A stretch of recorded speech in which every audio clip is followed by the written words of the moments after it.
Welcome to the Quantanix YouTube channel. This is Time Travel Podcast, Episode 6. And welcome. Great to be diving into this one. Today we're tackling, well, a real cosmic conundrum, quantum mechanics and the nature of time.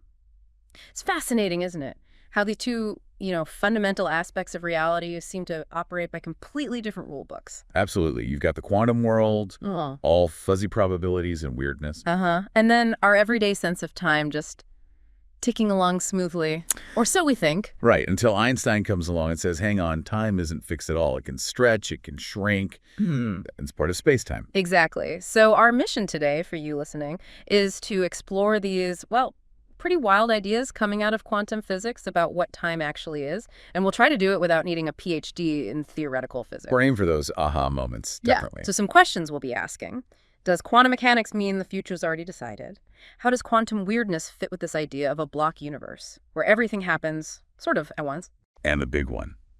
Could time itself just be, an illusion, something emerging from deeper down? Okay, let's start unpacking this. Where do we begin? Let's start right at the core tension. Because time is treated, fundamentally differently in quantum mechanics and general relativity. And this is a major roadblock for physics. How so? Different how? Okay, so in quantum mechanics, traditionally, time is just an external parameter. It's like the clock on the wall of the lab ticking away, but it's separate from the quantum experiment itself. Right, it's not something you measure within the quantum system, like position or spin. Precisely. It's not a quantum observable, it just flows. Right. Which creates this asymmetry, and frankly, it's something physicists criticize. But then Einstein flips that completely. Completely. In relativity, time isn't separate. It's woven into the very fabric of the universe with space, this thing called space-time. And space-time isn't static, it's dynamic. It gets warped by gravity, by motion. So you've got this passive background clock in one theory, and this active, bendy space-time in the other. That sounds like a recipe for conflict. It absolutely is. Yeah. It's one of the biggest hurdles to unifying gravity and quantum mechanics. They have fundamentally incompatible views of time. And this even affects how we think about measuring things in quantum mechanics. Yeah, it does. Because when you measure something quantum, the system collapses from possibilities into one reality, right? But time, in the standard equations like Schrödinger's equation, just marches on regardless. It's treated differently than the stuff being measured. It's part of that measurement problem. Okay, got it. Two clashing views of time. Now, you mentioned the block universe earlier. Let's dig into that. What's the basic idea there? Right, the block universe. It's more of a philosophical picture that arises really from relativity. The idea is that past, present, and future aren't fundamentally distinct in the way we experience them. How do you mean? Imagine the entire history of the universe, from the Big Bang to the very end, as a single four-dimensional block, space-time. Every moment, past, present, future, is just a different slice of this block. So, all moments exist simultaneously, just laid out. Exactly. They are all equally real within this block. There's no special now that's objectively more real than any other time. The flow of time we feel is, in this view, more like an illusion of our perception. Wow. Okay, but if the future is just another part of this block already existing, doesn't that mean everything is predetermined? Like the future is already written, just like the past? That's the immediate implication, yes. It leans very heavily towards determinism. If the whole block exists, then the future is just as fixed and unchangeable as the past. It's all just there. That feels deeply unsettling. But hang on, how on earth does quantum mechanics fit into that? The theory that's famously all about probabilities and uncertainty, where things aren't fixed until measured. Ah, yes. That is the million-dollar question, isn't it? You've hit the nail on the head. That inherent randomness, the indeterminism at the heart of quantum mechanics, seems to clash violently with the fixed deterministic block universe. It really does. So what gives? Do we throw out the block universe or quantum mechanics? Well, that's where some of the most fascinating and, frankly, mind-bending ideas come in. Perhaps the way out of this clash is to rethink time itself. Maybe time isn't this fundamental thing we assume it is. Okay. You're saying time might emerge, like pop out of something else. How would that even work? It's a radical idea, but yes. Yeah. One of the leading concepts here is called the Page-Witters mechanism, proposed back in the 80s. Page-Witters. Okay. The core idea is that time, as we experience it for a particular system, might actually emerge from its quantum entanglement with another system that functions as a clock. Wait, entanglement, the spooky action at a distance thing. That's involved in creating time. That's the proposal. Instead of an external universal clock, time becomes relational. It arises from the correlations, the entanglement between different parts of a quantum system. So you need two entangled things. One acts like a clock for the other. Sort of. Imagine you have the system you care about, and another quantum system acting as a reference, the clock. The total combined system might actually be in a state that doesn't change with respect to some hypothetical external time. It could be static overall. Static overall, but we experience change, flow. Right, because if you look only at the relationship, the quantum correlation between the system of interest and the clock system, you see the system of interest appearing to evolve. Time emerges from that correlation. That is, wow. So the ticking clock we feel is really just a measure of how entangled different parts of the universe are. I remember reading a quote, maybe Alessandro Copo, saying, "The correlation between the clock and the system creates the emergence of time."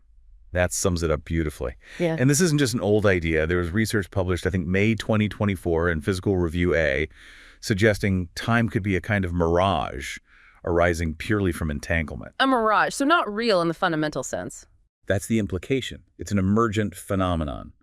And the exciting part is, if time is emergent, rooted in quantum mechanics itself.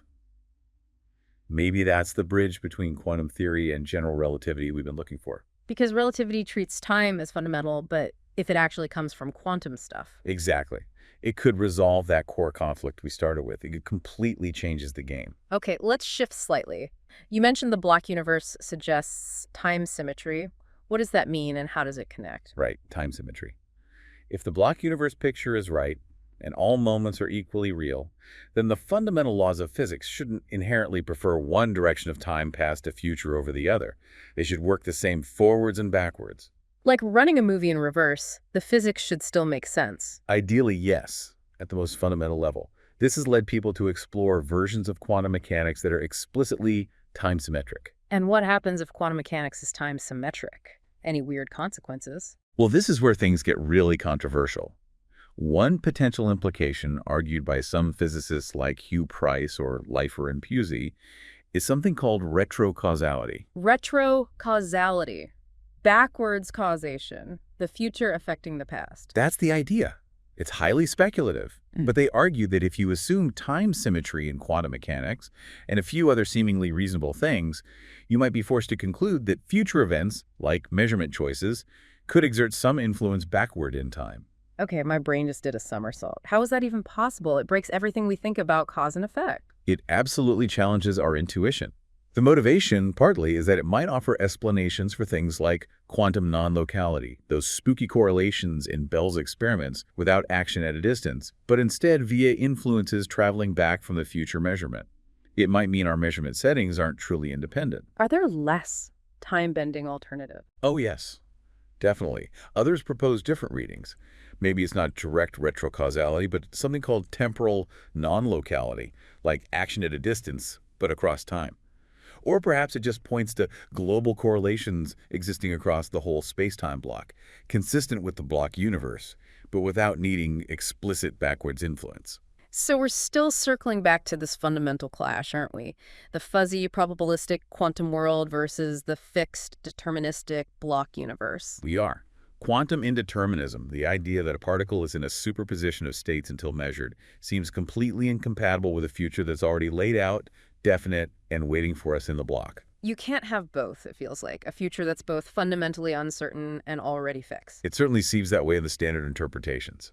Now, some interpretations of quantum mechanics do try to get rid of the randomness, many worlds, for example, where all possibilities happen in different universes, or Bohmian mechanics with hidden variables guiding particles deterministically. Ah, okay. So those are attempts to make quantum mechanics fit a more deterministic picture. They are, though they come with their own baggage, philosophically and scientifically. And even entanglement itself, with its seemingly instantaneous connections, poses challenges for the simple, static block universe idea. How does that fit? But let's loop back to emergent time. If time isn't fundamental, if it emerges from entanglement, does that offer a way out, a reconciliation? It might. It really reframes the whole question. If time emerges from quantum correlations, then asking if the future is already written in the block universe sense might be Well, the wrong question. How so? Because the flow of time and the uncertainty of quantum events might be two aspects of the same underlying quantum reality. They can both arise together from this web of entanglement. So the future isn't predetermined in the classical block universe way, but it's not just random noise either. It's more like a landscape of quantum possibilities and correlations that evolves. That's a really nice way to put it. The experience of time, the unfolding of events, emerges from that deeper quantum structure. The future exists as potential, encoded in quantum relationships. And thinking about it this way must have huge philosophical implications too, right? Beyond just the physics. Oh, absolutely. It touches everything. Free will, for starters. If the future isn't rigidly fixed but emerges probabilistically, what does that say about our choices? Yeah, and causality. If time symmetry is real, maybe cause and effect aren't just a simple A leads to B. Exactly. Some theories suggest causes and effects form complex patterns across all of space-time, not just a linear chain. And then there are ideas about time being relational, just information transfer creating sequences. Or even the arrow of time itself, the reason we remember the past but not the future. Maybe that's just about entropy increasing. Statistics, not fundamental directionality. That's another major line of thought, yes. Entropic dynamics, where time is just a way to track change, and the arrow emerges from probability. Okay, so pulling this all together, it feels like we're saying the nature of time, especially when you bring quantum mechanics into it, is one of the biggest unsolved puzzles we have. Unquestionably. You have the static block universe picture from relativity clashing with quantum randomness. And the most exciting potential path forward seems to be this idea of emergent time. Time not being fundamental, but arising from quantum entanglement. It's certainly a very active and promising area of research. It offers a potential way to reconcile the two pillars of modern physics and rethink time itself. So whether the future is already written, it really depends on which interpretation you lean towards, and crucially, whether time is fundamental or emergent. Precisely. Our intuitive grasp of time as this simple linear flow is likely just scratching the surface of a much weirder, more interconnected quantum reality. A reality where past, present, future, entanglement, and maybe even consciousness are linked in ways we're barely starting to understand. It really makes you pause and think, doesn't it? Could your own feeling of time passing right now just be an emergent echo of deep quantum correlations? What does that imply about your past, your present, your future? It's a profound thought. Indeed. Well, thank you for guiding us through that fascinating and sometimes quite dizzying landscape. My pleasure. It's always mind-bending stuff to talk about. Thank you for joining us. Like, subscribe, and tune in next time for more adventures on the Time Travel Podcast at the Quantanix YouTube channel.